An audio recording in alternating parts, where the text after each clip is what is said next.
Before we begin, please support my channel by hitting the subscribe button and turning on notifications.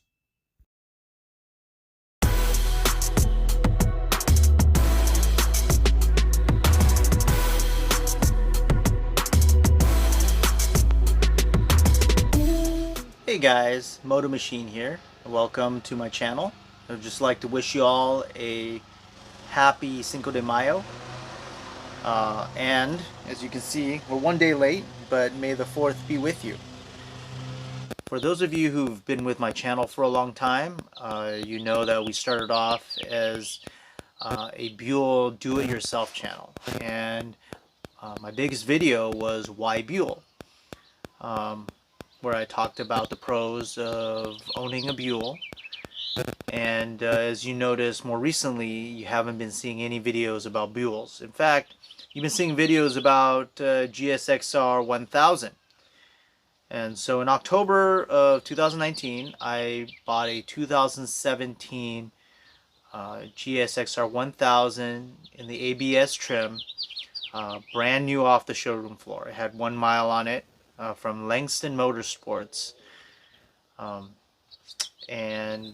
been riding that bike. It's my commuting bike and my weekend, twisties bike. And I haven't explored with you guys why I did it.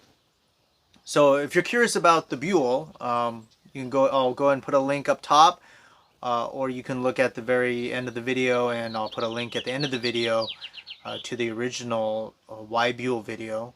Prior to buying the GSXR 1000, I was exploring buying a new bike. The Buell was getting older, and there were small things that started coming up. And it has nothing to do with the quality of the bike itself, it's just the age of the bike. There were just things that started wearing out. And I needed a bike that I could reliably commute on, as well as go riding on the weekends on. Due to financial reasons, I could only own one bike at a time. And so I sold my Buell, and I chose the GSXR 1000. I did find out that in 2017, Suzuki came out with a new platform for the GSXR 1000. It was completely different from the years prior. And that year, 2017, Tony Elias actually won the World Superbike on the same bike that I currently have in terms of engine. There's a lot of pros to the engine.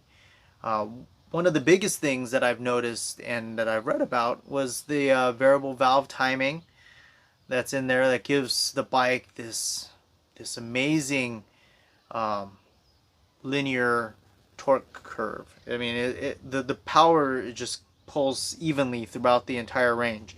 The other thing is that the gearing is definitely very friendly to someone who's commuting all the time in stop and go traffic and slow traffic.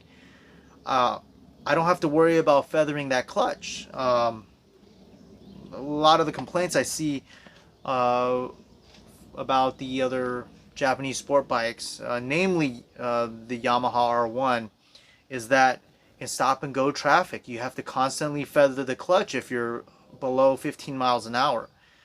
I could be in second gear in 15 miles an hour on my GSXR 1000 and I don't have to pull the clutch in at all.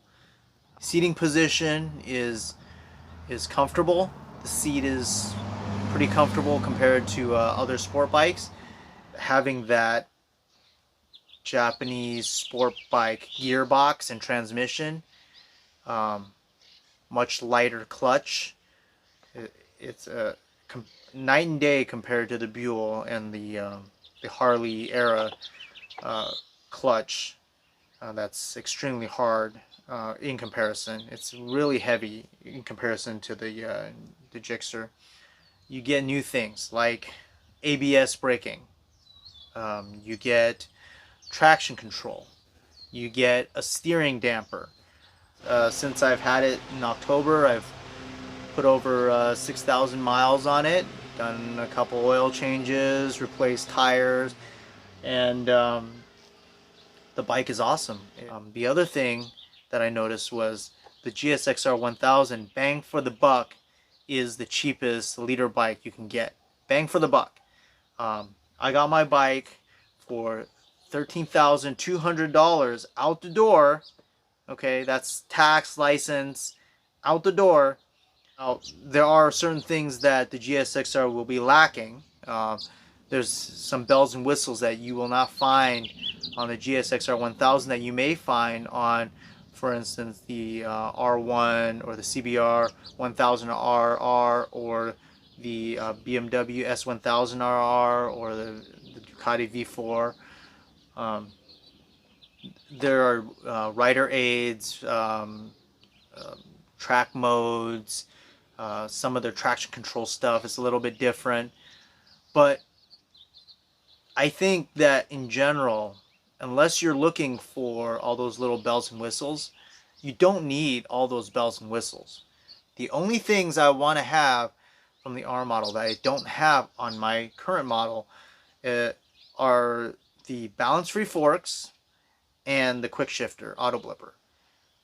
The auto blipper makes a huge difference. It just makes riding a lot easier when you don't have to think about playing with the clutch. But those are the only two things that I can think of that I really want in terms of rider aids, I suppose, that I don't have. The auto blipper you can get aftermarket. It will cost you about $800, $900. The big piston forks that I have on there, I have no complaints about. I have not been able to push it to the limits to where I feel that the suspension isn't any good. And I think for most people riding on the road, you will not be able to push your bike to where the limits are, okay? Because let's face it, most people don't have the technical ability or the skill to push their bike to the absolute limit. So for bang for the buck, I mean, I bought this in October of 2019, 2017 model, brand new off the floor, for $13,200. I've heard of other people buying the same bike for, you know, $11,000, $12,000. And now if you want to buy a newer model that's not the brand new 2020 or 2021 model, you're going to be able to buy it for a low price, and you're going to save a lot of money compared to buying some of the other sport bikes. And for what it is, a daily commuter with maybe some track days and some mountain riding thrown in, I don't think you can beat the GSXR 1000 bang for the buck. And that's just the bottom line. Owning the GSXR 1000 was kind of like a compromise I made with myself between having a bike that's easy to work on and having the modern convenience of a leader bike. I do miss owning the Buell because it was a unique bike. You know, I would go places and people wouldn't know what it was. And that V-twin rumble is something I do miss. Although since I commute early in the morning, leaving my neighborhood in the morning on the Gixxer is much more neighbor friendly than leaving the neighborhood in the Buell. So those are considerations that you would have to have as a motorcycle owner to decide what kind of bike you want. But going forward, you're going to see videos dealing more with the Gixxer.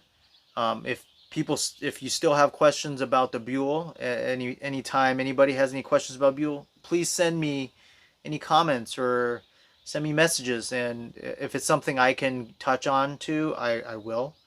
And if you have any questions about content that you'd like to see on this channel, please hit me up. I'm always looking for ideas of what to do videos on, and this is something I do on the side. So any support that you as a online community can give me to help refine what I show on my channel would be greatly appreciated. I appreciate all of you. please support my channel. Please subscribe, turn on notifications, and please send me comments. Let me know what I can do to improve. Thanks for watching, and be safe on the road, guys. All right?